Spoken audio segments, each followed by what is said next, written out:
So Christmas is around the corner. That means sweet treats and party food. So today we are going to make financiers, beautiful little almond cakes with a lovely flavor of beurre noisette that runs all the way through. If you don't know what that is, stick around. I'll show you in the video later. Traditionally, you make them in molds like this. But if you can't get these, don't worry. You can use these. Good old muffin tins. They work just as well. I'm going to show you how to make the basic one and a couple that are a little bit more fancy. Use your imaginations with these. These are fantastic little treats to put out when your guests have had too much turkey. Right, let's get into this recipe. I'll show you all the tricks. Let's go. Let's start by melting 140 grams of unsalted butter to make our beurre noisette. Now basically it's going to give you a lovely brown nutty flavor. So you want to start on a low to medium heat and whisk it up when you see it bubbling like this. You're going to do this a couple of times. What's happening is the milk solids are going to the bottom and they're going to start to caramelize, which is going to give you that lovely flavor. When you see it to this stage, get your spatula and run it through so it goes nice and golden. Do not burn it. This takes about 5 to 7 minutes. You can see that is lovely, nutty, and golden brown. We're going to pour that into a container to cool down. If you've made it correctly, the bottom of your pan should look like this. You can see some milk solids there. They're lovely and brown. If they've gone black, don't worry, you can still use the butter, just strain it. Next, we're going to sieve into a bowl 50 grams of all-purpose flour. Make sure you get it in there, nicely sieved. And then we're going to go with 120 grams of ground almonds, aka almond flour. Work that through with the back of your spoon, and then you're going to need 140 grams of powdered sugar, aka icing sugar. Okay, once you've put that all through, add a nice pinch of salt and set this aside. These are your dry ingredients. In a separate bowl, you need 140 grams of egg whites. That's about 4 large eggs, roughly. A little splash of vanilla essence. You can also use almond if you have it. And then just gently, for about 30 seconds to a minute, whisk it to this stage.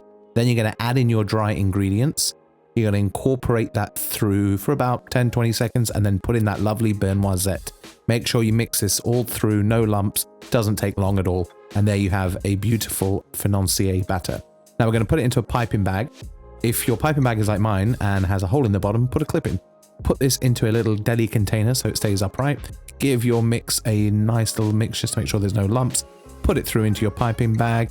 Put a clip on the other end and let it rest in the fridge for about 20 to 30 minutes. This will just firm up your batter a little bit and it will help you when it comes to putting it into the molds. Now we're going to use these financier molds.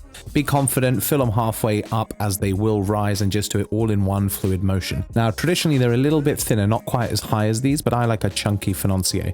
Make sure you put your silicone mold on a tray and then once you're done, just give it a little tap, tap, taparoo. If you don't have these molds, you can use a muffin tin, mini or regular. Just make sure you grease it first. Now here's a little tip to get all your batter out. Open your bag up, grab a bench scraper and then just scrape it down and all your batter should go to the top. And now you can kind of decorate them with what you want. Put chocolate in there, some fruit. I'm using a little bit of mango here. I've got a bit of homemade granola, so I'm going to sprinkle that on a couple of them just to give a nice bit of texture. And then on the other ones, I'm just putting a bit of pineapple and a bit of mango. And I'm going to top it with a bit of coconut and some pecans.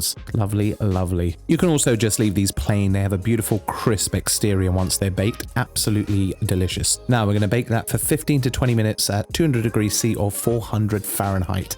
You want them to be golden brown. You know when they're done, they'll be nicely crisp on the outside. And when you put a cake tester inside, it will come out clean.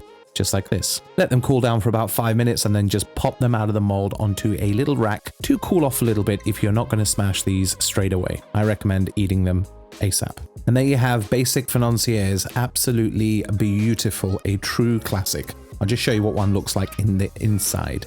Look at that, lovely, lovely. Now we're going to make some fancy garnish to go with this. So we need 100 grams of water, 55 grams of sugar, just plain sugar, and half a juice of a lemon. Bring that up to a boil and you have stock syrup. Set that aside to cool down. And then we're going to thinly slice 2 Granny Smith apples. You want them about that thin. That's pretty thin, almost see-through. Pour over your cooled stock syrup, mix this through, and then we're going to put this onto some silpats. Make sure you do silpats because if you use parchment paper, it won't work. Put that over 2 trays, save the excess. And we're going to put it in a low oven for 2 hours. By low, I mean 170 Fahrenheit. When they're done, you can pop them off just like this. They're super thin, be delicate. And then just store them in a very airtight container and you have a beautiful crisp apple tuile. Plenty luxury indeed with this garnish, trust me. So in a saucepan, heat up 70 mils of water, 25 mils of red wine vinegar and 25 mils of rice wine vinegar. And then we're going to put in 20 grams of sugar. Add a few sprigs of lemon thyme. Bring this up to the boil to dissolve the sugar and then just pour it over 70 grams of blackberries and you have pickled blackberries. after they've sat for a couple of hours. Next, we're going to add 150 grams of cranberries to a saucepan, 250 ml of water, 25 ml of clementine juice, and 50 grams of white sugar. Then we're going to put a pinch of ground cloves there, a teaspoon of ground ginger, and a teaspoon of ground cinnamon.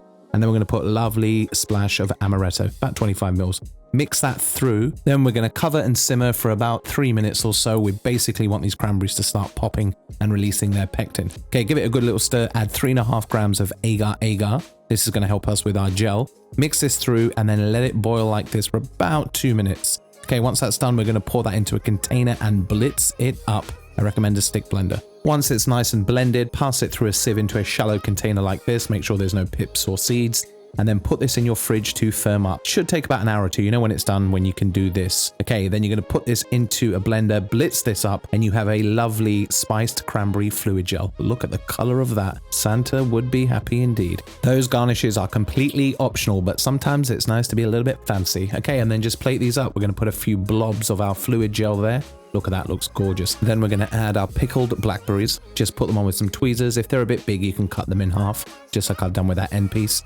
And then just delicately put in your apple tweels. And there you have our beautiful financiers, my friend, with our spiced cranberry fluid gel, pickled blackberries, and apple tweels. Enjoy. Plenty seasonal indeed. Ho, ho, ho. And there we have it, my friends. These are absolutely banging. Put these out for your guests after Christmas or any weekend. Anybody wants to come around, and trust me, they're going to love you. Let's go for this one, eh? We've got the sharpness of the fruit, that lovely spiced cranberry, and then you add the apple. Really crispy, and it's got a lovely little chew to it. Super crispy. Really nice. I recommend these. Lovely garnish. Inside that financier is gorgeous. Ooh, lovely, lovely. So if you like content like this, please like, comment, and subscribe. We've had a ton of new subscribers, and I am eternally grateful for every single one of you. Love the comments. Thanks for all the support. It really goes a long way to blow up this channel onwards and upwards. Right, time for a cup of coffee, and I'm going to finish one, not all three of these, but we shall see. I'll see you on the next one.